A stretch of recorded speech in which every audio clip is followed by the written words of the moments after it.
ইয়া আইয়ুহান-নাস ইত্তাকু রাব্বাকুমুল্লাযী খালাকাকুম মিন নাফসিন ওয়াহিদাহ। আল্লাহ তাআলা বলেন, ইয়া আইয়ুহান-নাস, হে মানব সম্প্রদায়, ইত্তাকু রাব্বাকুম, তোমরা তোমাদের রবকে ভয় করো। আল্লাহ রাব্বুল আলামিন এই জায়গায় মুমিনদেরকে উদ্দেশ্য শুধু করেছেন এমন নয়, বরং সৃষ্টি জগতের সব মানুষকে উদ্দেশ্য করে আল্লাহ তাআলা বলেন, ইত্তাকু রাব্বাকুম, তোমরা তোমাদের রবকে ভয় করো। কারণ এই পৃথিবীতে মানুষ সহ যত সৃষ্টি আছে, মানুষ হোক সে মুশরিক, হোক সে নাস্তিক, হোক সে হিন্দু কিংবা বৌদ্ধ, বলেন তো মানুষ সহ সব সৃষ্টির রব যিনি, তিনি কে? আমাদের সবার রব হলেন আল্লাহ। আল্লাহ রাব্বুল আলামিন এই জন্য সমগ্র মানব জাতিকে উদ্দেশ্য করে বলেন, ইত্তাকু রাব্বাকুম। এইখানে তাকওয়া দ্বারা উদ্দেশ্য ঈমান। কেমন যেন আল্লাহ বলেন, হে মানব সম্প্রদায়, তোমরা তোমাদের রবের উপরে ঈমান আনো। কোন রব? আল্লাহ তাআলা এরপরে আর একটু পরিচয় দিয়ে বলেন, আল্লাযী খালাকাকুম মিন নাফসিন ওয়াহিদা, তোমাদের রব হলেন তিনি, যিনি তোমাদের সবাইকে একটা প্রাণ থেকে সৃষ্টি করেছে। আল্লাহ তাআলা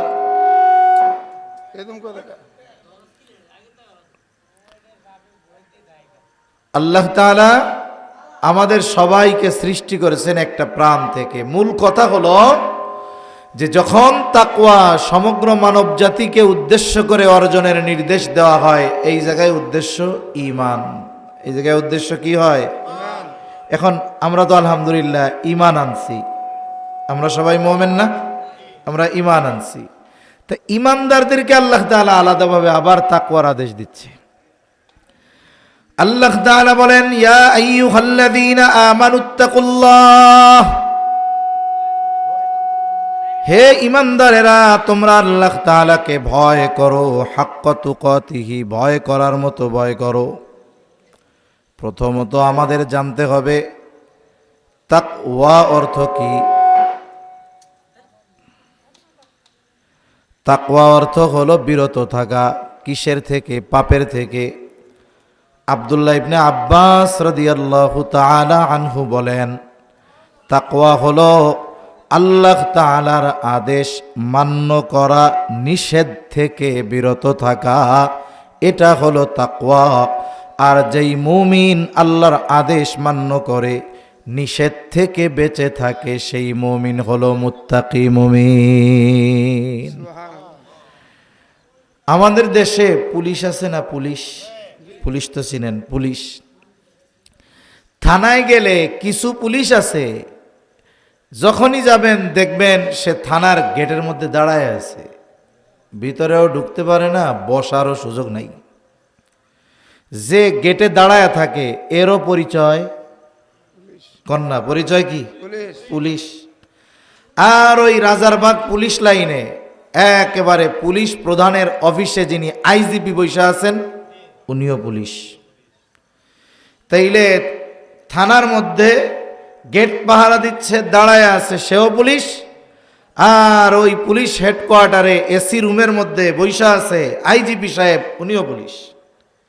দুজনের মধ্যে তফাৎ আছে না নাই? দুজনের মধ্যে তফাৎ আছে। সবাই মানুষ, কিন্তু যে ঈমান আনছে আর ঈমান আনে নাই, এই দুই মানুষ এক না। পুলিশ সবাই, কিন্তু ওই থানার সামনে দাঁড়ায় থাকা পুলিশ আর ওই পুলিশ লাইনে হেডকোয়ার্টারে আইজিপি সাহেব যিনি পুলিশ, সেও পুলিশ, এই দুই পুলিশ এক না। আমরা ঈমান আনছি, কিন্তু সব ঈমানদার মুত্তাকি নয়। সব ঈমানদার প্রকৃত মুত্তাকি হতে পারে না। এখন যদি প্রকৃত মুত্তাকি আমরা হতে চাই, কি করা দরকার? আল্লাহ তাআলা বান্দার প্রতি বড় দয়ালু। যদিও ঈমান আনার মাধ্যমে একজন ব্যক্তি তাকওয়ার একেবারে প্রাথমিক স্তরে থাকে, প্রাথমিক স্তরে। যেমন কারো 4-5 বছরের বাচ্চা আছে, এই জায়গা নুরানি আছে না, নুরানি 4 বছর বা 5 বছরের বাচ্চাটারে নুরানিতে ভর্তি করে দিল। এখন এই বাচ্চার একটা পরিচয় হয়, সে এখন হয় ছাত্র। কি হয়? ছাত্র। পড়ে কোন ক্লাসে? বলে একেবারে নার্সারি না শিশুতে পড়ে। আরেকজন মনে করেন পড়েন ঢাকা বিশ্ববিদ্যালয়ে, এরও পরিচয় ছাত্র। কিন্তু ওই যে নুরানিতে ভর্তি হয়েছে এও ছাত্র আর ও ছাত্র, 2 ছাত্রের অবস্থান যদিও পরিচয় এক। ও পরিচয় দেবে আমি ছাত্র, ও পরিচয় দিবে আমি ছাত্র, কিন্তু অবস্থান এক না। অনুরূপভাবে আমরা তো ঈমান আনার মাধ্যমে তাকওয়ার সর্বনিম্ন স্তরে আছি, কিন্তু আল্লাহ তাআলা যখন ঈমানদারদেরকে তাকওয়া অর্জনের আদেশ দেন, এর দ্বারা উদ্দেশ্য হলো আপার ক্লাসের তাকওয়া অর্জন করা। আর আপার ক্লাসের তাকওয়া কি? বলে আল্লাহর সব আদেশগুলো মানা, সমস্ত নিষেধ থেকে বিরত থাকা।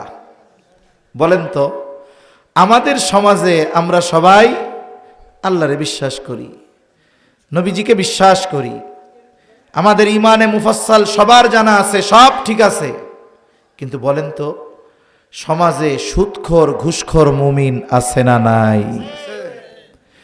তাহলে যারা আল্লাহর আদেশ মানতেছে না, নিষেধ থেকে বিরত থাকতেছে না, ওই যে আল্লাহ আদেশ দিয়েছেন মুত্তাকি হও, সেটা তারা হইতে পারে নাই। আল্লাহ তাআলা বান্দার প্রতি বড় মেহেরবান, বড় দয়ালু। বসো। বড় মেহেরবান, বড় দয়ালু। আল্লাহ তাআলা শুধু বান্দাকে কোনো বিষয়ের আদেশ করেন এমন না, বরং আদেশ করার সাথে সাথে বান্দা কেমন করে ওই আদেশটা পালন করবে সেটাও আল্লাহ জানায়া দেয়। মনে করেন কোনো ব্যক্তি কোনোদিন ঢাকা যায় নাই, এমন এক ব্যক্তি জীবনে কোনোদিন ওই মেন রোড পর্যন্ত যায় নাই, অথচ এখন ঢাকা অনেক কাছে, জ্যাম না থাকলে 1.5 ঘন্টার মধ্যে ঢাকা চলে যাওয়া যায়।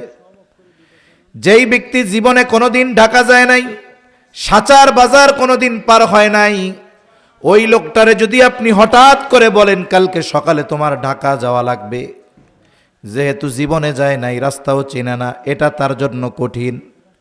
কিন্তু আপনি যদি তার একটু রাস্তাটা বইলা দেন যে পেরেশান হয়েও না, চিন্তিত হয়েও না, তোমার কোনো পেরেশানি নাই, এইখান থেকে গিয়া মেন রোডে যাওয়ার পর আমি তোমার একটা বাসে উঠায়া দিব, তোমার কাজ হইল বাসে উঠা বইসা থাকা, বাস সর্বশেষ যেই জায়গায় থামবে, যখন সব যাত্রী নামবে তুমিও নামবা, অথবা তুমি বাসে বইসা থাকবা, পাশের বাড়ির আব্দুর রহিম আইসা তোমারে নামায় নিয়ে যাবে। আপনি যখন আদেশ করেছিলেন তার কাছে কঠিন মনে হচ্ছিল, কিন্তু যখন তারে যাওয়ার পদ্ধতি বলে দিলেন আগের চাইতে একটু সহজ লাগবে কি লাগবে না?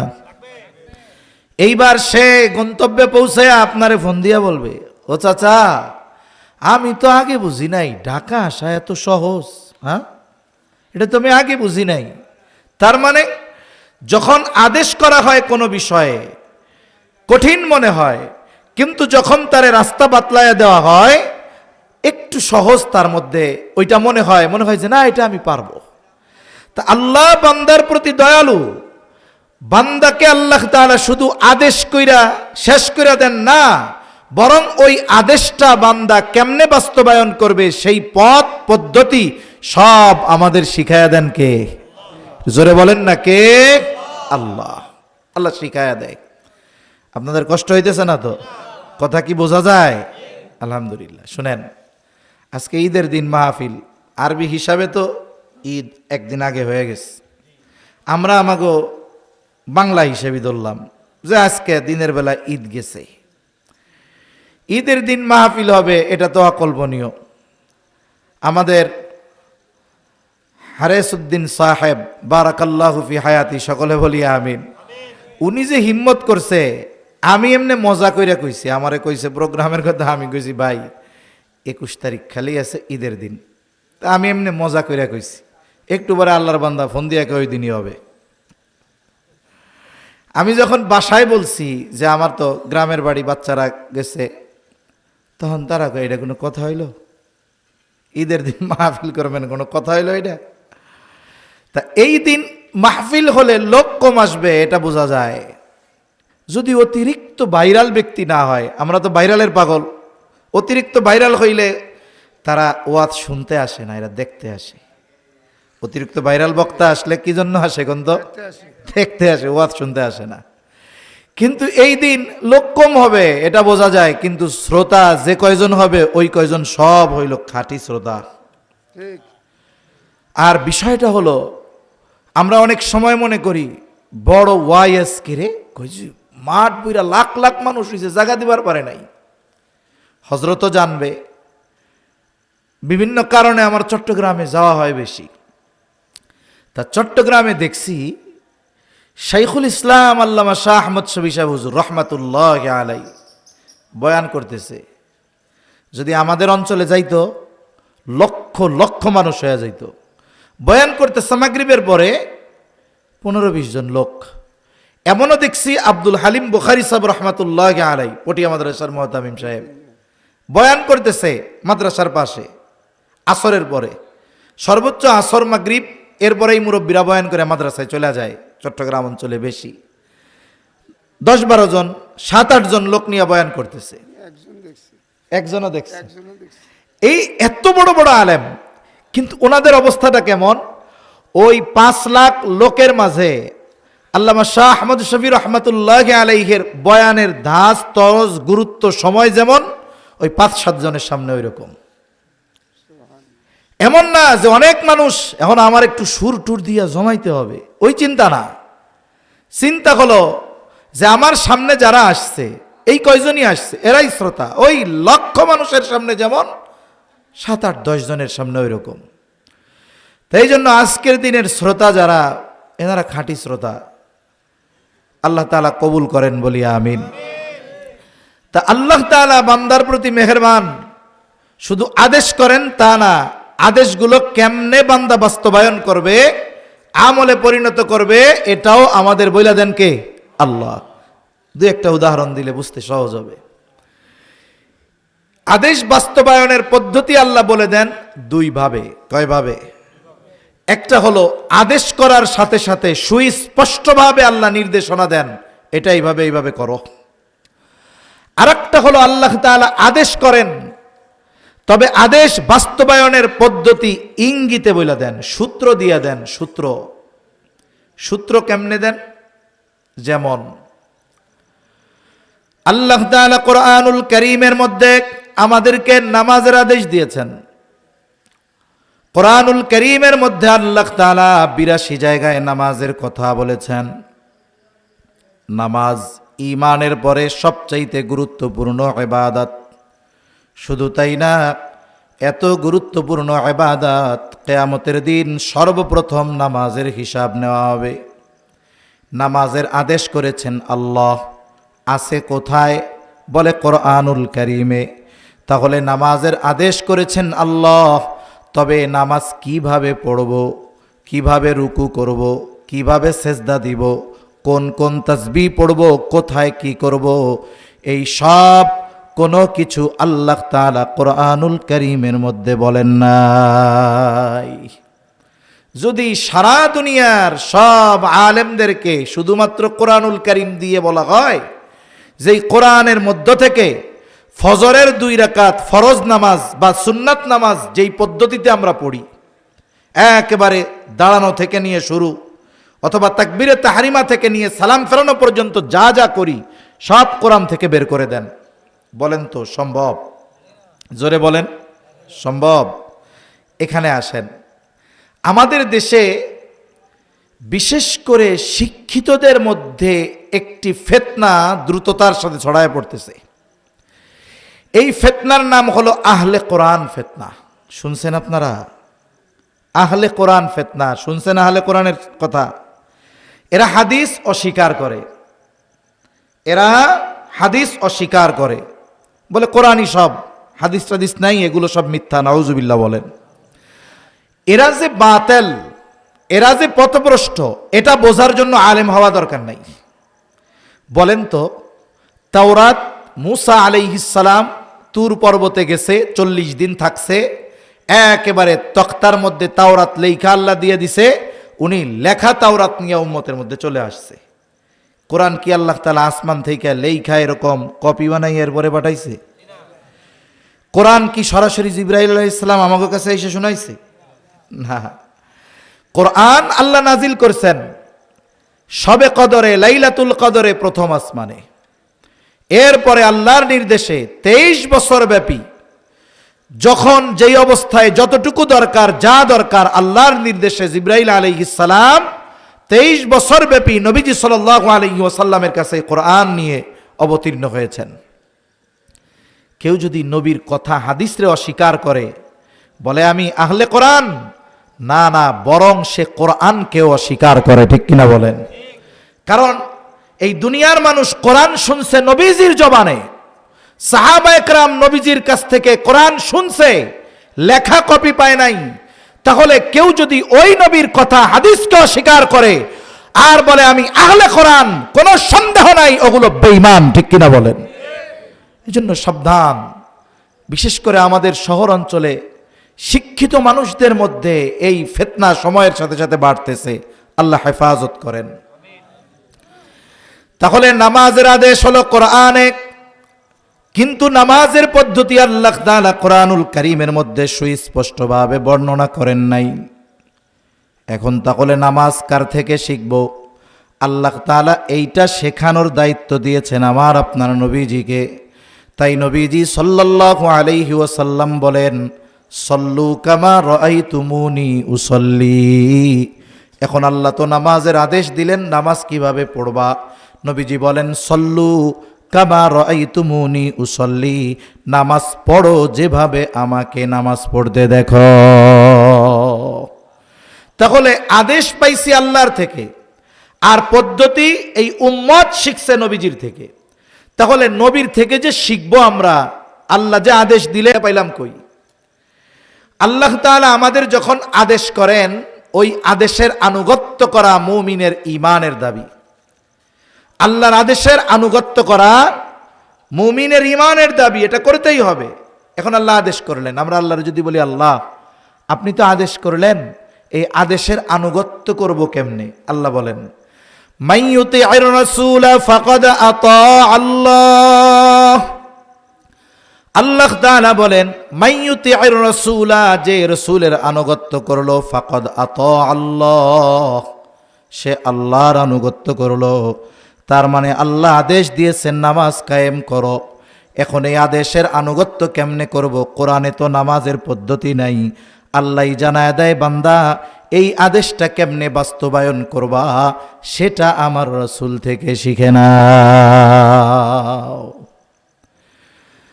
আবার দেখেন, হজের আদেশ আল্লাহ কোরআনে করছে, কিন্তু হজের বিস্তারিত আহকাম নবীজির থেকে শিখতে হবে। নবীজিও বলেন, খুযু আন্নী মানাসিকাকুম, আমার থেকে শিখে নাও হজ কেমনে করবা। আল্লাহ তাআলা কোরআনে রুকু করার আদেশ দিচ্ছেন। রুকু করা ফরজ। রুকু করা কি বলেন তো? ফরজ। আল্লাহ বলছেন, ওয়ারকাউ মা'আর রাকিঈন, নামাজের যত ফরজ আছে একটি ফরজ হলো রুকু করা।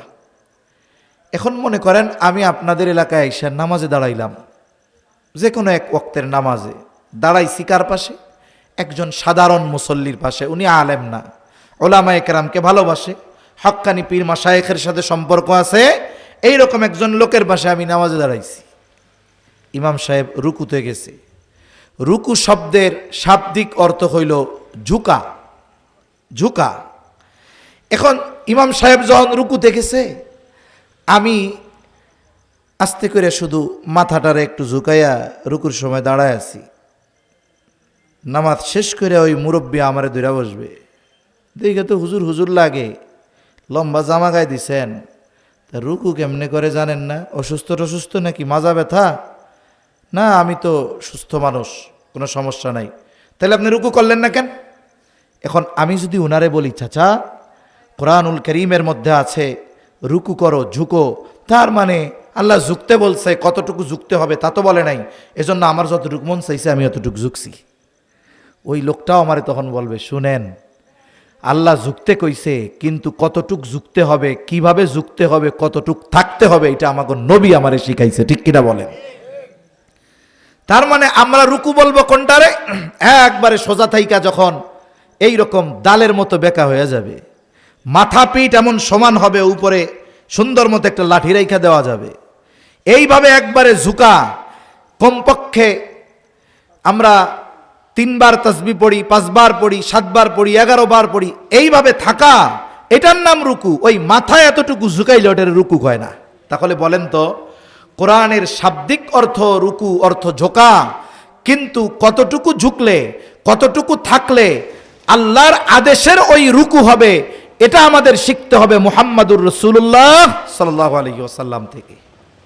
তা কথা বলতে গেলে অন্য দিক চলে যাবে, মূল কথা থেকে অনেক দূর চলে যাব। তাহলে বলতেছিলাম যে আল্লাহ যখন আদেশ করেন, ওই আদেশ কেমনে বান্দা বাস্তবায়ন করবে সেটাও কইয়া দেন কে?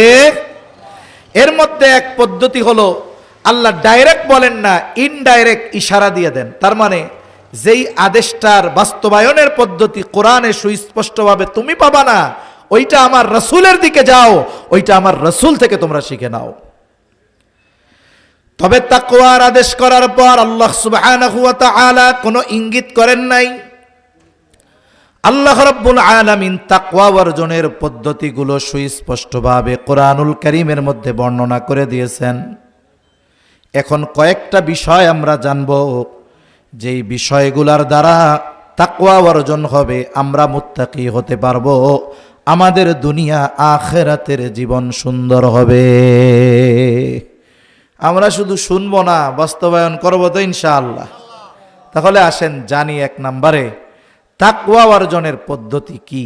এই যে রোজার মাস গেল, রোজা হলো তাকওয়া অর্জনের অন্যতম এক মাধ্যম। এই জন্য আল্লাহ তাআলা কোরআনুল কারীমে রোজার মূল উদ্দেশ্য তাকওয়া, এই কথা জানাইছেন। আল্লাহ কি কয়? ইয়া আইয়ুহাল্লাযীনা আমানু কুতিবা আলাইকুমুস সিয়াম কামা কুতিবা আলাল্লাযীনা মিন ক্বাবলিকুম লাআল্লাকুম তাত্তাকুন। আল্লাহ তাআলা বলেন, হে ঈমানদারেরা, তোমাদের উপরে রোজা ফরজ করা হয়েছে যেমনিভাবে তোমাদের পূর্ববর্তীদের উপরেও ফরজ করা হয়েছিল। কেন ফরজ করা হয়েছে? আল্লাহ তাআলা বলেন লাআল্লাকুম তাত্তাকুন, যাতে করে তোমরা মুত্তাকি হতে পারো। মুফাসসিরিনে কেরাম বুজুর্গানে দিন বলেন, প্রকৃতপক্ষে কোনো ব্যক্তি যদি রোজার হক যথাযথভাবে আদায় করে রোজা রাখতে পারে, অবশ্যই সে মুত্তাকি হয়ে যাবে। তাকওয়া অর্জনের ক্ষেত্রে যত বাধা আছে, এর মধ্যে বড় বাধা হলো 2টা। কয়টা? জোরে গণ।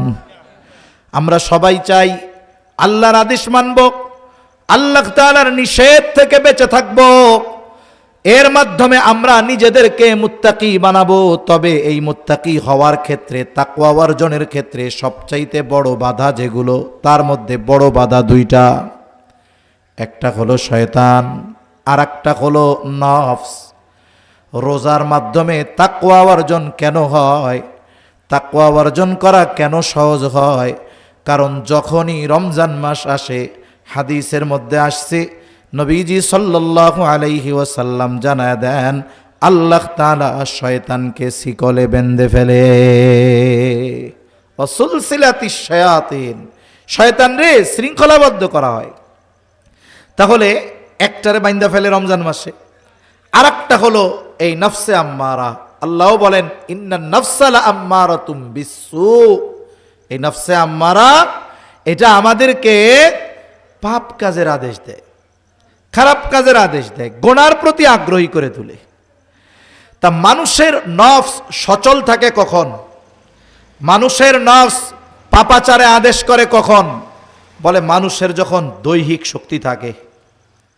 দেখবেন দুনিয়ার অনেক মানুষ যৌবনকালে যখন শক্তি টক্তি থাকে, অনেক অপরাধ, অন্যায়, পাপাচার, এরে মারে, এড্ডা মাইরা খায়। ওই লোকটাই যখন দুর্বল হয়ে যায়, বলেন তো তখন ভালো হয়ে যায় না? মসজিদ থেকে আর বাইরে হয় না, তখন আল্লাহর কাছে মাপ টাপ চায়। ওই সময় তার নফস দুর্বল হয়। কেন? দৈহিক দুর্বলতার কারণে। রোজার মাসে যখন আমরা দীর্ঘ সময় না খেয়ে থাকি, শারীরিক দুর্বলতা যখন আমাদের আসে, ওই সাথে সাথে নফসটাও দুর্বল হয়ে যায়। তখন কি হয়? স্বাভাবিক সময়ের তুলনায় ওই সময় গুনাহ কম হয়, ওই সময় পাপ কম হয়। এমনি সময় কোনো কাম কাজ নাই, মসজিদে যায় না। আর রোজার মাসে এত কষ্ট হয়, এরপরেও মসজিদে যাওয়া ছাড়ে না, তাই না? তাহলে এই মুত্তাকি হওয়ার এক মাসের পুরো টানা এক ট্রেনিং আল্লাহ রোজার মাধ্যমে আমাদের দিয়েছেন। ইসলাম কত সুন্দর! এক মাসের ট্রেনিং শেষ, এরপরেই বসে থাকা যাবে না। এই তাকওয়ার চর্চা, তাকওয়ার অনুশীলন, নেক কাজ করা, গুনার থেকে বাঁচা, এটা যেন অব্যাহত রাখতে পারি, এই জন্য শরীয়তে ইসলাম, আমার আপনার নবী প্রত্যেক মাসে, প্রত্যেক সপ্তাহে রোজা রাখতেন। যদিও এগুলো উম্মতের জন্য নবীজি ফরজ করেন নাই, কিন্তু আমরা যেন তাকওয়ার উপরে থাকা সহজ হয়, এজন্য নবীজি সাল্লাল্লাহু আলাইহি ওয়াসাল্লাম এই নফল রোজাগুলোর শিক্ষা আমাদের দিয়েছেন। নবীজি সাল্লাল্লাহু আলাইহি ওয়াসাল্লাম সপ্তাহে 2 দিন, সোম বৃহস্পতিবার রোজা রাখতেন। আবার প্রতি চন্দ্র মাসের 13, 14, 15 এই 3 তারিখে নবীজি রোজা রাখতেন। যদিও এগুলো ফরজ নয়, কিন্তু নবীজি এই রোজাগুলোর ব্যাপারে কত গুরুত্ব দিয়েছেন। একাধিক সাহাবী থেকে এই রোজাগুলোর ব্যাপারে বর্ণনা আছে। আবু হুরায়রা রাদিয়াল্লাহু তাআলা আনহু থেকেও এরকম বর্ণনা আছে যে নবীজি সাল্লাল্লাহু আলাইহি ওয়াসাল্লাম আমাকে প্রত্যেক মাসের ওই 3 দিন রোজা রাখার ব্যাপারে ওসিয়ত করেছে। যখন নবীজি ওসিয়ত করছে, এটা তার মানে কত গুরুত্বপূর্ণ। যদিও ফরজ নয়, কিন্তু গুরুত্বপূর্ণ ইবাদত। করলে লাভটা কি? কোনো মানুষ যদি সপ্তাহে 2 দিন আর মাসে 3 দিন রোজা রাখে, স্বাভাবিকভাবে কোনো মাসে তার রোজা হতে পারে 11টা, কোনো মাসে হবে 13টা। একটা মানুষ যদি মাসের প্রায় অর্ধেক রোজা রাখে, ওর নফস মোটামুটি ওর নিয়ন্ত্রণে চলে আসবে, ওর জন্য তাকওয়া অর্জন করা সহজ হবে। তাই তাকওয়া অর্জনের অন্যতম মাধ্যম হলো এই রোজা। আমরা যদি নফল সিয়ামে, নফল রোজায় অভ্যস্ত হতে পারি, দেখবেন আল্লাহর আদেশ মানা, গুনাহ থেকে বাঁচা আমাদের জন্য আল্লাহ সহজ করে দিবে ইনশাআল্লাহ। সাথে সাথে আর একটা আমলের কথাও বলি। এই যে শাওয়াল মাস, অনেকে আমরা আছি শুধু এই রমজান মাসেই রোজা রাখি, আর রাখি না। কিন্তু নবীজি সাল্লাল্লাহু আলাইহি ওয়াসাল্লাম এই শাওয়াল মাসে 6 রোজার ব্যাপারেও গুরুত্ব দিয়েছেন। নবীজি সাল্লাল্লাহু আলাইহি ওয়াসাল্লাম বলেন, মান সামা রমাদানা সুম্মা তাবাহু সিত্তাম মিন শাওয়াল কানা কাসিয়ামিদ দাহরি কুল্লিহি। নবীজি বলেন, যেই ব্যক্তি রমজানে রোজা রাখলো, শাওয়ালে 6 রোজা রাখলো, নবীজি বলেন সে কেমন যেন গোটা বছর রোজা রাখলো। তাহলে আমরা আলোচনা করতেছিলাম যে তাকওয়া কেমনে অর্জন করতে পারি। তাকওয়া অর্জনের 1 নাম্বার পদ্ধতি হলো, আল্লাহ কোরআনে জানায় দেন, রোজা রাখা। রোজা 2 নাম্বার পদ্ধতি। আল্লাহ তাআলা বলেন, ইয়া আইয়ুহাল্লাযীনা আমানুত্তাকুল্লাহ, হে ঈমানদারেরা তোমরা মুত্তাকি হয়ে যাও। তার মানে আমি আল্লাহর আদেশ মানো, নিষেধ থেকে বেঁচে থাকো। আমরা যদি জিজ্ঞাসা করি, আল্লাহ কেমন করে মুত্তাকি হব, আল্লাহ তাআলা বলেন, ওয়াকুনু মা'আস সাদিকিন। আল্লাহ তাআলা বলেন, বান্দা তুমি সত্যবাদীদের সঙ্গী হয়ে যাও। আল্লাহ তাআলা আবেদিন বলেন নাই, আল্লাহ তাআলা যাকিরিন বলেন নাই, আল্লাহ তাআলা শাকিরিন বলেন নাই। আল্লাহ তাআলা কেন সাদিকিন বললেন? বুজুর্গানে দিন বলেন, সাদিক তথা সত্যবাদিতা এমন একটা গুণ, যেই গুণের মধ্যে বাকি সব ভালো গুণগুলো পাওয়া যায়। যে ব্যক্তি প্রকৃতপক্ষে সাদিক, সত্যবাদী, তার মধ্যে আবদিয়াতের গুণ থাকে, তার মধ্যে শুকরের গুণ থাকে, তার মধ্যে সবরের গুণ থাকে। তার মানে সব ভালো গুণ অর্জন করে ওই ব্যক্তিকে সাদিক হইতে হয়। আমাদের দেশে তো অনেকের নাম আছে সাদিক মিয়া, কিন্তু জীবনে সত্য কথা কয় না। আছে না এরকম অনেক মানুষ, নাম সাদেক কিন্তু জীবনে সত্য কথা কয় না, এমন বহুত লোক আছে। তা প্রকৃত সাদেক যে, তার মধ্যে ওই ভালো গুণ থাকে, সে আবেদ হয়, সে যাকের হয়, সে শাকের হয়, সব কাজ তার মধ্যে, সব গুণ তার মধ্যে থাকে। এজন্য আল্লাহ এমন একটা পরিচয় দিছে, বলে যেই পরিচয়ের মধ্যে সব ভালো পরিচয়গুলো পাওয়া যায়। সাথে সাথে এই জায়গায় সোহবতের কেমন প্রভাব এটার শিক্ষাও আল্লাহ দিয়েছে। কারণ কিছু বিষয় আছে শক্তি দিয়ে অর্জন করা যায় না, ক্ষমতা দিয়ে অর্জন করা যায় না। এই তাকওয়া এমন এক জিনিস, মানুষের গুণ এমন এক জিনিস, এটা ক্ষমতা দিয়ে অর্জন করা যায় না, এটা তার সংস্পর্শে থাকার মাধ্যমে অর্জিত হয়। মানুষ যদি ভালো মানুষের সঙ্গে অবস্থান নেয়, ওই ভালো গুণ তার মধ্যে আসে। আবার যদি খারাপ মানুষের সঙ্গ নেয়, ওই খারাপ মানুষের গুণ না চাইলেও তার মধ্যে চলে আসে। অনেক সময় এমন হয় না, বিশেষ করে শীতের দিন মনে করেন একজন মুরব্বী সুন্দর মতো ফজরের নামাজ পড়া একটু হাঁটাহাঁটি কইরা চাদর টাদর মুড়াইয়া চার দোকানে গেছে। আমাদের গ্রাম অঞ্চলে কিছু কিছু দোকান আছে এরকম, ওই দোকানদার দোকানটা খোলেই ফজরের নামাজের মুসল্লিদের জন্য। একটু হাঁটাহাঁটি করে টইরা আইসা এরপরে একটু চাটা খাইয়া বাড়ি আইসা এরপরে কোরআন তিলাওয়াত করে বা অন্যান্য কাজ করে। একজন ওই রকম মুরব্বী একজন গেছে, চার দোকানে গিয়া বসছে, খুব নেককার মানুষ। এখন পাশে আর একজন বসছে। আমরা তো চা বিস্কুট টিস্কুট দিয়া খাই, কিন্তু সমাজে কিছু মানুষ আছে সিগারেট দিয়ে চা খায়, আছে না এরকম? টানও দেয়, চুমুকও দেয়। সমস্যা হলো উনি তো বসছে পাশে, আর ওই পাশের জন সিগারেট খাইতেছে আর চা খাইতেছে। সিগারেটের ধোঁয়া উঠতেছে, বাতাসে কিছু ধোঁয়া ওনার ওই গায়ে লাগছে, স্বাভাবিক তখন ওই কাপড় গন্ধ হয়ে যায়। উনি চা বিস্কুট খেয়ে বাড়িতে গেছে, চাদরটা খুইলা রাখছে। এইবার ঘরওয়ালি বলে, সি সি সি সি, আপনি বুড়া বয়সে এই কাজ শুরু করছেন? আস্তাগফিরুল্লাহ, কি কও তুমি, কি হয়েছে? কে আপনি এই যে ফজরের নামাজটা পড়া সুন্দর মতো ঘুরা ফিরে আইসা এই কাম করেন না, আজকে ধরা খেয়ে গেছেন। কি হয়েছে আগে এটা কও? আপনার এই চাদর আর জ্যাকেটের মধ্যে বিড়ির গন্ধ, সিগারেটের গন্ধ, আপনি এই লুকায় লুকায় এই কাম করেন না? আমি কই না না, আমি তো এই কাম করি নাই। তাহলে কেমনে হইল? কয় হ্যাঁ, আমি ওই যে আজকে চা খাওয়ার সময় এক লোকের পাশে বসছিলাম জায়গা না পাইয়া, ওই বেটায় চাও খাইছে সিগারেটও খাইছে, ওই ধুমার গন্ধ আমার গায়ে লাগছে। একটু চিন্তা করে দেখেন, উনি কিন্তু কোনো সিগারেট খায় নাই, শুধুমাত্র একজন ওই সিগারেট খরের পাশে বসছে, এই জন্য ওই সিগারেটের গন্ধ কাপড়ে লেগে গেছে, সন্দেহ শুরু হয়ে গেছে। অনুরূপভাবে আমরা যখন কোন নেককার মানুষের পাশে বসবো, তার সোহবত, তার প্রভাব আমার আপনার মধ্যে আসবে, এটা স্বাভাবিক। এই জন্য তাকওয়ার এই গুণ ক্ষমতা দিয়ে, প্রভাব দিয়ে অর্জন করা যায় না। আল্লাহ কেমন যেন জানায় দিলেন, বান্দা প্রকৃত মুত্তাকি হওয়ার জন্য ওই গুণওয়ালা মানুষদের সাথে থাকতে হয়। লোহা আর চম্বুক, লোহা চম্বুকের চাইতে মজবুত, শক্ত। একটা লোহা দিয়া যদি চম্বুকরে বাড়ি দেওয়া হয়, ভেঙে যাবে। এখন লোহা যদি শক্তির প্রভাব খাটাইয়া চম্বুকরে বলে, এই তোর মধ্যে একটা গুণ আছে, তুই অন্যান্য লৌহজাত জিনিসগুলারে টাইনা তোর দিকে নিয়ে যাস, এই গুণ আমারে দে, নাহলে পিঠে তোরে টুকরা টুকরা করে ফেলবো।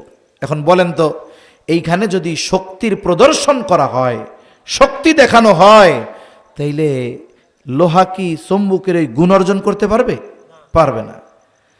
কিন্তু এইটা না কইরা একটা চম্বুকের টুকরার সাথে যদি একটা লোহার টুকরা একটা মাস লাগাইয়া রাখা হয়, এক মাস পর ওই লোহাকে যখন চম্বুক থেকে আলাদা করা হবে, এইবার ওই লোহাটারে যদি অন্য কোনো লোহার দিকে ধরা হয়, ওটাই নিয়ে আসবে। লোহার মধ্যে আকর্ষণ করার সিফত ছিল না, গুণ ছিল না। অর্জিত কেমনে হইল?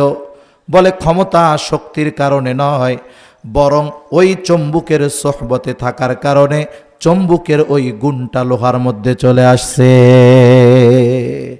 এজন্য আমাদেরও উচিত, এখন তো আমরা এই জামানায় সবাই কেমন যেন স্বশিক্ষিত, একা একাই সব বুঝি, সব আমি পারি, জ্ঞানের ভান্ডার সব আমার কাছে। এই জন্য বুজুর্গানে দ্বীনের সোহবতে আহলুল্লাহদের কাছে এই আধুনিক সমাজের মানুষ যাওয়াটা পছন্দ করে না। তারা মনে করে কোরআন হাদিস আছে, এইখান থেকে আমি সব শিখে নিব।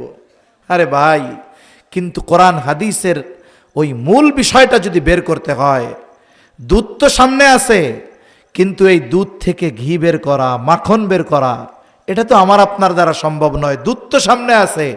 এই জন্য প্রকৃত দ্বীনের স্বাদ, মজা, তাকওয়ার ওই নূর যদি অর্জন করতে হয়, ওই রকম আহলুল্লাহদের সাথে সম্পর্ক রাখতে হবে। আল্লাহ আমাদের নেককার মানুষের সংস্পর্শে বেশি বেশি থাকার তৌফিক দান করেন। তাহলে তাকওয়া অর্জনের দ্বিতীয় পদ্ধতি সাদিকিনদের সঙ্গী হয়ে যাওয়া। আল্লাহ তাআলা কোরআনুল কারীমের মধ্যে আরেকটা পদ্ধতি বলেন, ইয়া আইয়ুহাল্লাযীনা আমানুত্তাকুল্লাহ। আল্লাহ তাআলা বলেন, হে ঈমানদারেরা মুত্তাকি হয়ে যাও। আমরা যদি জিজ্ঞাসা করি আল্লাহ কেমন করে মুত্তাকি হব, আল্লাহ তাআলা বলেন, ওয়াল তানজুর নাফসুম মা কদ্দামাত লিগাদ। আল্লাহ বলেন, বান্দা তুমি নজর দাও নিজের দিকে, আগামীর জন্য তুমি কি প্রেরণ করেছ।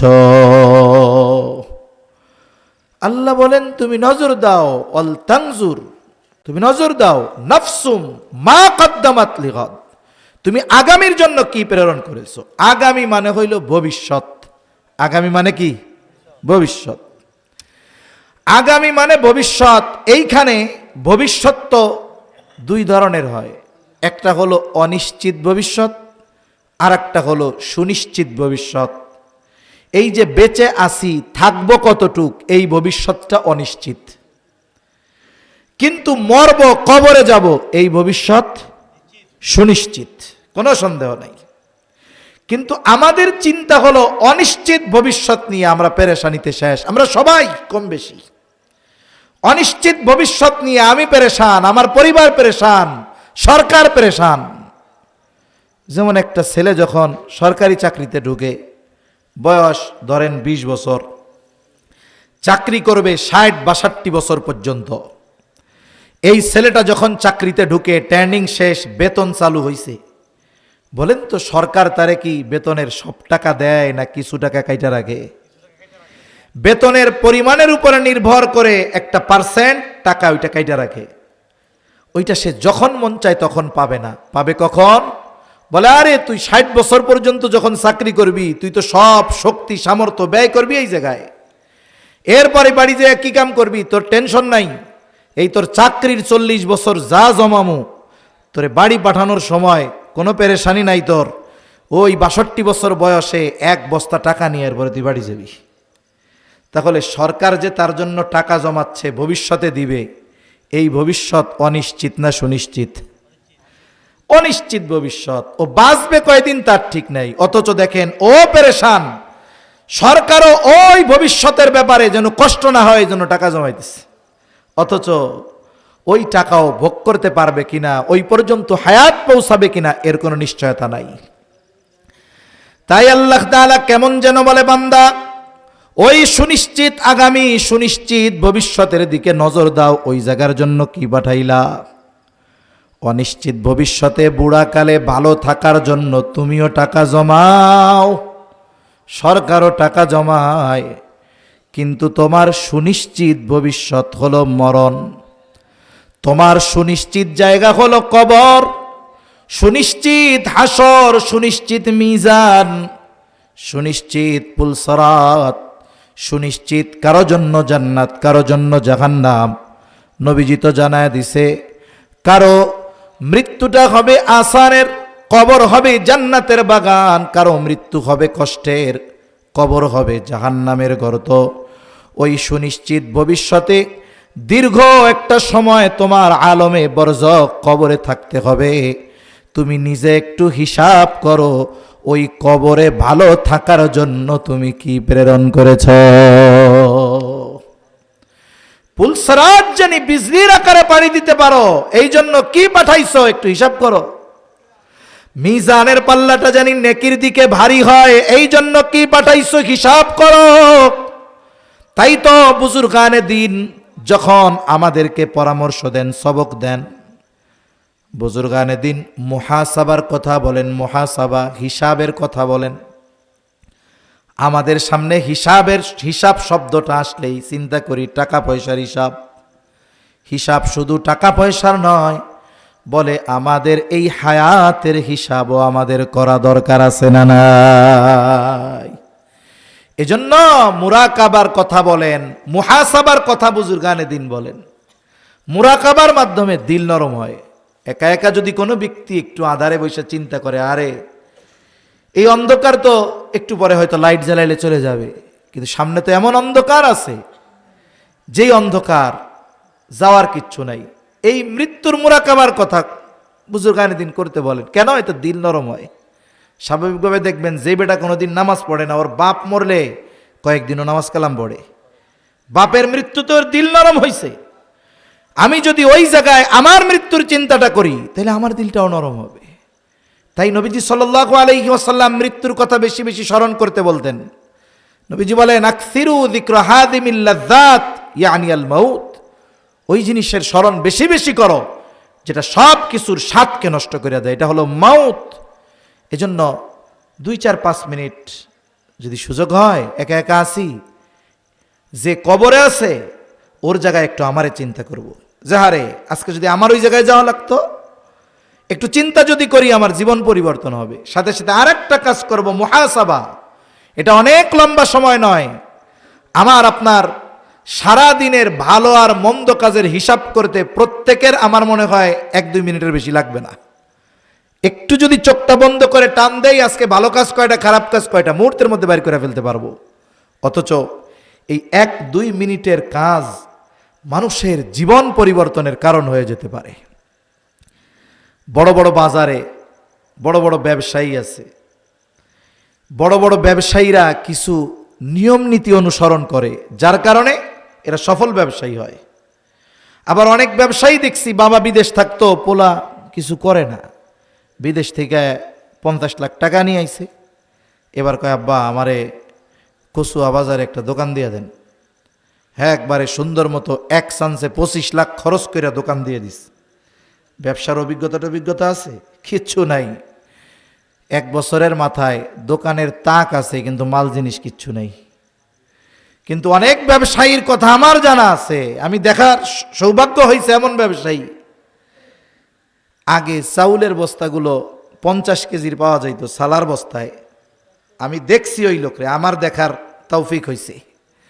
ওই সালার বস্তার উপরে উনি বসতো, পাশে কয়টা চানাচুরের প্যাকেট এই নিয়ে বসতো। লোকটা দুনিয়া থেকে চলে গেছে। যাওয়ার সময় গ্রাম অঞ্চলে, প্রত্যন্ত অঞ্চলে, বাজারে না, গ্রামের মধ্যে একটা দোকান। হিসাবি লোক হওয়ার কারণে এক সময় কোটি কোটি টাকার সম্পদ ওই ব্যবসা দিয়ে তার হয়েছে। ওনার কথায় আমার পুঁজি ছিল 100 টাকা, কিন্তু হিসাবি ব্যবসায়ী। বাজারে বড় বড় দোকানদারেরা, বাজার বা মার্কেট বন্ধ হবে 9টায়, উনি দোকান বন্ধ করে দিছে 8টায়। এখন 1 ঘন্টা মার্কেট বন্ধ হইতে বাকি। দোকানের মধ্যে উনি কি করে? বলে সারাদিনের হিসাব করে। সফল ব্যবসায়ী কয়েকটা হিসাব করে। 1 নাম্বার হিসাব করে, আজকে আমার নগদ বাকি মিলে বেচা কেনা কত? নগদ 70,000, বাকি 30,000। তাইলে আজকের মোট বেচা কেনা বাকি আর নগদ সহ কত? 1 লাখ। যেই ব্যবসা করে তার একটা হিসাব থাকে, যে আমার 100 টাকায় কয় টাকা লাভ, 1 লাখ টাকায় কয় টাকা লাভ। যে ব্যবসা করে তার হিসাব থাকে। ওনার হিসাব হইল, আমার 1 লাখ টাকা যদি বিক্রি হয় লাভ হবে 20,000। কয় হাজার? 20,000। এখন বলেন তো, আজকে তো তার বেচা কেনা বাকি নগদ দিয়ে 1 লাখ, লাভ তো 20,000, কিন্তু আজকে কি লাভের টাকা আছে? সাথে আরো মূলধন থেকে 10,000 গেছে, তাই না? এখন উনি যদি ক্যাশের মধ্যে নগদ 70,000 দেয়, ওরে বাবা এত বেচা কেনা হয়েছে, চল বাড়ি জায়গা। এইরকম যদি 6 মাস করতো, 6 মাস পরে দোকানে তাক থাকতো, মাল থাকতো না। দোকানদার বলতে সাইবার তার কর্মচারীদেরকে, আজকের লাভ তো মানুষের কাছে গেছে, মূলধন থেকেও 10,000 গেছে, আগামীকাল থেকে আমার বাকি দিয়া 1 লাখ বেচা লাগবে না। আমি যদি 50,000 নগদ বিক্রি করি, আমার লাভ থাকবে 15,000। আমি যদি নগদ 25,000 বিক্রি করি, আমার লাভ থাকবে 7,500। আগামীকাল থেকে আমার আব্বাও যদি বাকি চাই, দিবি না, নগদ যা হয় হবে। এই যে দেখেন, এতটুকু হিসাব আগামী দিন তার কর্মপন্থা কি হবে, ব্যবসার পদ্ধতি কি হবে, এই পথ তার জন্য ওপেন হয়ে গেল। আর যদি 70,000 দিকে হিসাব না করে চলে যাইতো, এক সময় দেখা যাইতো কিরে মালও নাই টাকাও নাই, সব তো মানুষের কাছে। মানুষের জীবনটা এরকম। আমার আপনার 2-3 মিনিটের হিসাব আমার আগামীকালকের কি পরিকল্পনা, কিভাবে চলতে হবে, এই পথ আমারে বাতলায় দিবে। এজন্য বুজুর্গানে দিন মুহাসাবার কথা বলেন। আমরা তো মুরব্বীদের কথা, আকাবিরদের কথা বললে আধুনিক সমাজের মানুষরা আমাদেরকে তিরস্কার করে, কয় মুরব্বী পাইছে মুরব্বী, আকাবির আকাবির। আখা, এই মানুষগুলো কোন পর্যায়ের মেহনত করে এই শিক্ষাগুলো আমাদের দিছেন। তাই তো দেখা গেছে ওনাদের মেহনতকালীন সময়ের মানুষগুলো অনেক আলেম ছিল না, শিক্ষিত ছিল না, আদবওয়ালা ছিল, ভদ্র ছিল, ঠিক কিনা বলেন? আর এখন অনেক জানে, জ্ঞানের অভাব নাই, কিন্তু আফসোস আদব আখলাক সমাজ থেকে উঠে। তা এতটুকু হিসাব আমার আপনার জীবন পরিবর্তনের কারণ হতে পারে। কেন? যারা মনোবিজ্ঞানী এরা কি বলে? এরা বলে মানুষ যখন বিছানায় যায়, বিছানায় আপনি আমি শুইলাম একা একা, এই সময়টাতে সে যেই চিন্তা করে গোটা রাত ব্যাপী এই চিন্তার প্রভাব তার মধ্যে প্রভাব বিস্তার করে। এই জন্য যখন কেউ বিছানায় শুইয়া মোবাইল টিপে, এই প্রভাব তার মধ্যে যায়।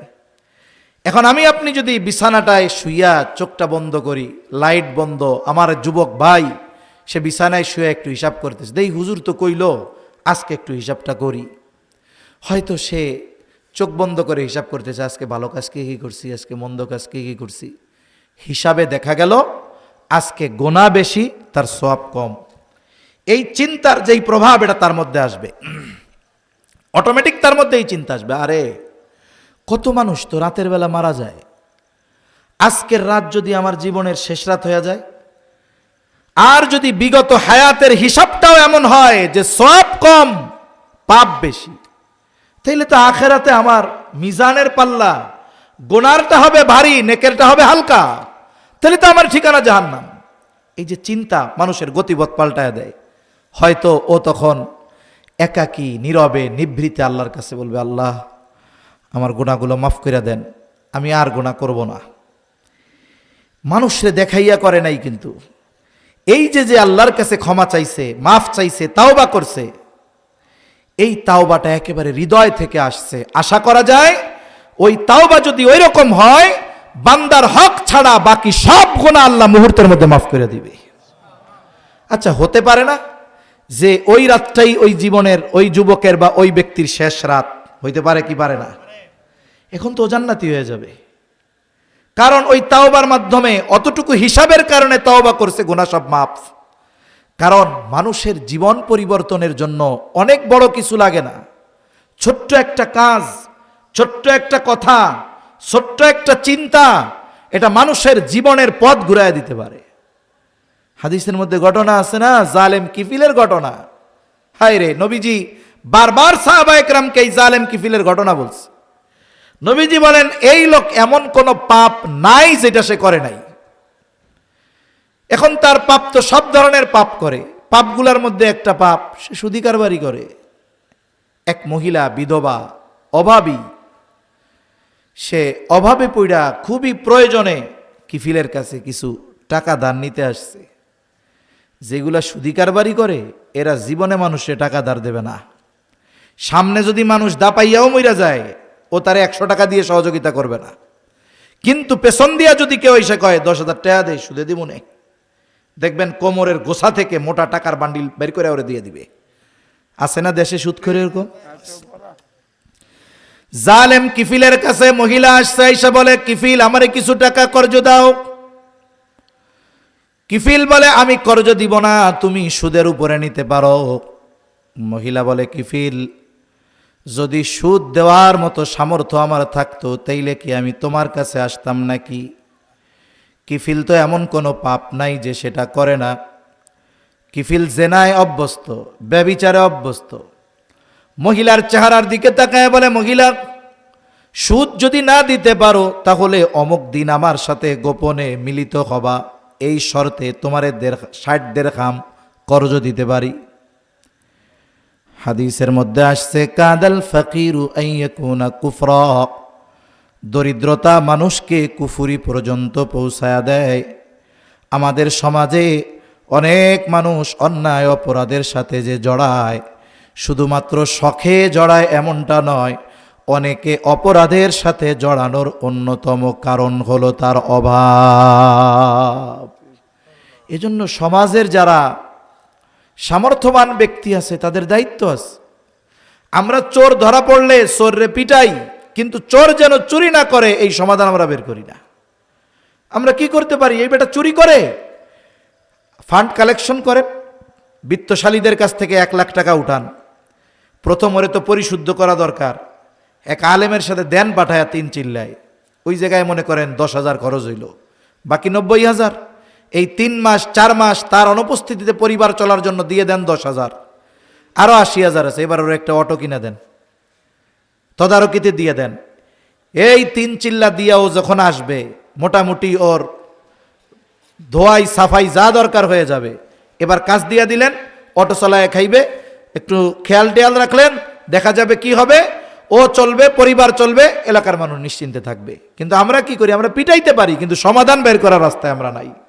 তাই মনে রাখতে হবে, আমি আপনি যদি সামর্থ্যবান হই, আমার আপনার কোনো প্রতিবেশী যদি অভাবের কারণে অন্যায় পথে চলে যায়, ভাই কিয়ামতের দিন ও শুধু একা অপরাধীর কাঠগড়ায় দাঁড়াবে তা নয়, আমি আপনি সামর্থ্যবান তাহাজ্জুদ গুজারিও যদি হই, সেই দিন আল্লাহর আদালতে আমাকে আপনাকে জবাবদিহি তার কাঠগড়ায় দাঁড়ানো লাগবে। এজন্য বিষয়গুলো খেয়াল করা দরকার। অভাবের কারণে মহিলা কিফিলের শর্তে ওই সময় রাজি হয়ে গেল। নির্ধারিত দিনে জালেম কিফিল উপস্থিত, একেবারে জেনার নিকটবর্তী, তার গায়ের উপরে পায়ের উপরে বসা। মহিলা থরথর করে কাঁপতেছে আর চোখ দিয়ে পানি পড়ে। একজন গেছে মজা করার জন্য, আর একজন কান্না করতেছে। কিফিল বিরক্ত হয়ে বলে, মহিলা কান্না করো কেন, কাঁপাকাঁপি করো কেন? মহিলা বলে, কিফিল আমি জীবনে কোনোদিন এই পাপাচারে লিপ্ত হই নাই, তবে আজকে কেন রাজি হইলা? বলে, কিফিল আমার অভাবের কারণে এই শর্তে আমি রাজি হয়েছি। কিফিল বলে, সত্যই তুমি কোনোদিন এই পাপে লিপ্ত হও নাই, ব্যভিচারে লিপ্ত হও নাই? বলে, না। কান্না কেন করো? বলে, আল্লাহর ভয়ে কান্না করি। আমার তো বড় ভয় হয়, যদি তোমার সাথে জেনা করার পর আমার মৃত্যু হয়ে যায়, তাহলে হয়তো কিয়ামতের দিন আল্লাহর সামনে আমাকে জেনাকারীদের কাতারে উঠতে হবে। আমি আল্লাহর ভয়ে কান্না করি, কাঁপি। কিফিল উঠে গেছে, মনের পরিবর্তন হয়ে গেছে। পোশাক পরিধান করে মহিলারে বলে, মহিলা যা, তোমাকে যা দিয়েছিলাম এটা আমি তোমারে সাদকা করে দিলাম, মাফ করে দিলাম। আর শুনা নাও, আজকে থেকে আমি কোনো ধরনের কোনো পাপের সাথে জড়াবো না। এই যে সামান্য একটা কথা, আল্লাহর ভয়ে কান্না করি, কিফিলের দিলের পরিবর্তন হয়ে গেছে। কিফিল হয়তো চিন্তা করছে, আহারে আমি তো মজা করার জন্য পাপ করি, আমার কোনো অনুশোচনা নাই, অথচ ওই মহিলা বাধ্য হয়ে পাপে লিপ্ত হওয়ার জন্য প্রতিজ্ঞা করেছে, কিন্তু সে লিপ্ত হয় নাই। রাজি হয়েছে, কিন্তু সে পাপে লিপ্ত হয় নাই। তার পাপের তো একটা কারণ আছে, আমার পাপের তো কোনো কারণ নাই। হয়তো মহিলার ওই কথা তার কান দিয়ে হৃদয় পর্যন্ত পৌঁছায় গেছে। খালেস তওবা করে বাড়িতে চলে গেছে। ঘটনাক্রমে ওই রাতই জালেম কিফিলের জীবনের শেষ রাত। কিফিল মারা গেছে। মানুষের কাছে তো কিফিলের এই তাওবার কোনো খবর নাই। মানুষেরা আনন্দ করতেছে, জালেম মরছে, ভালো হইছে।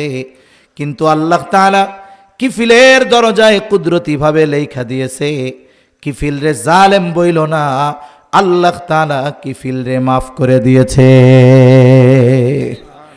তাহলে আমার আপনার এই সামান্য মুহাসাবা জীবন পরিবর্তনের কারণ হবে, তাকওয়া অর্জনের কারণ হবে। তাই আর বেশি কথা না, আমার হাদিসের কথাগুলো শেষ করার ইচ্ছা। 1 নাম্বার বিষয় যে আমরা রোজা শুধু রমজানে রাখলাম শেষ তা নয়, শাওয়ালের 6 রোজা সহ প্রত্যেক মাসের এই রোজাগুলো যদি নফল রোজাগুলো আদায় করতে পারি, নফস নিয়ন্ত্রণে থাকবে, আল্লাহর আদেশ মানা, নিষেধ থেকে বেঁচে থাকা তথা তাকওয়ার উপরে থাকা আমাদের জন্য সহজ হয়ে যাবে। 2 নাম্বার বিষয়, আমরা নেককার সাদিকিনদের সংস্পর্শে থাকবো, সোহবতে থাকবো, তাকওয়া অর্জন সহজ হয়ে যাবে। 3 নাম্বার, আমি আমার জীবনের হিসাব করব, তাহলে তাকওয়া অর্জন করা আমার আপনার জন্য সহজ হবে। এইবার হাদিসের বাকি অংশ বলি। নবীজি সাল্লাল্লাহু আলাইহি ওয়াসাল্লাম হাদিসের মধ্যে ওই কথাই বলেন, ইত্তাকিল্লাহা হাইসু মা কুনতা। আবু যর রাদিয়াল্লাহু তাআলা আনহুকে উদ্দেশ্য করে নবীজি বলেন, হে আবু যর, তুমি যেখানেই থাকো না কেন আল্লাহকে ভয় করো। তাহলে আমি আপনি যদি আল্লাহকে ভয় করে মুত্তাকি হতে চাই, তাহলে ওই পদ্ধতিগুলো অর্জন করলে আমাদেরও পরিপূর্ণ মুত্তাকি হওয়া সহজ করে দিবেন কে? এরপরে নবীজি বলেন, ওয়াতবিইস সাইয়্যাতাল হাসানাতা তামহুহা। ও আবু যর, তোমার দ্বারা যদি কখনো মন্দ কাজ হয়ে যায়, তুমি নেকের কাজ করবা, কারণ মন্দ কাজ, নেকের কাজ মন্দ কাজকে মিটায়া দেয়। আল্লাহ বলেন, ইন্নাল হাসানাতি ইউযহিবুনাস সাইয়্যাত। পাপ আমাদের দ্বারা হতে পারে, বনি আদমের দ্বারা পাপ হবে স্বাভাবিক, তবে পাপের উপরে স্থির থাকা এটা কখনোই কাম্য নয়। কুল্লু বনি আদম খাত্তাউন ওয়া খায়রুল খাত্তাইন আত-তাওয়াবুন।